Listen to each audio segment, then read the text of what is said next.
पिंपरी चिंचवडच्या मोशीत इमारत कोसळली, 14 ते 15 जण अडकल्याची भीती. पिंपरी चिंचवडच्या मोशीमध्ये एक इमारत कोसळली आहे. या इमारतीत 14 ते 15 जण अडकल्याची भीती व्यक्त केली जाते आहे. मोशी कचरा डेपोला लागून ही इमारत आहे.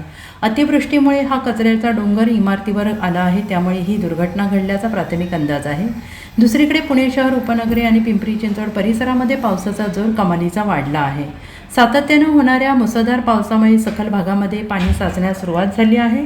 काही शहरातील मुख्य रस्त्यांवर वाहतूक कोंडी निर्माण झाली आहे. पिंपरी चिंचवड औद्योगिक पट्ट्यासह निवासी भागातही पावसाची संततधार सुरू असल्याने नागरिकांना आणि नोकरदारांना प्रवासादरम्यान मोठ्या अडचणींचा सामना करावा लागतो आहे. पुण्याला पाणीपुरवठा करणाऱ्या खडकवासला, पानशेत, वरसगाव, टेमघरा या धरणांच्या पाणलोट क्षेत्रात जोरदार पाऊस होतो आहे आणि यामुळे धरणांमधील पाणीसाठ्यात झपाट्यानं वाढ होते आहे. पिंपरी चिंचवडमधून वाहणाऱ्या पवना आणि इंद्रायणी नद्यांच्या पातळीतही वाढ झाली आहे.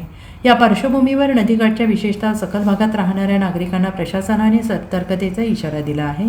नदीपात्रात न उतरण्याचे आवाहन केलं आहे. भारतीय हवामान विभागाने पुणे आणि पिंपरी चिंचवड परिसरासाठी पुढील 24 ते 48 तासांकरिता ऑरेंज अलर्ट जारी केला आहे. घाटमाथ्याच्या परिसरात अत्यंत मुसळधार तर शहरी भागात मध्यम ते तीव्र स्वरूपाच्या पावसाच्या सरी कोसळण्याची शक्यता वर्तवण्यात आली आहे.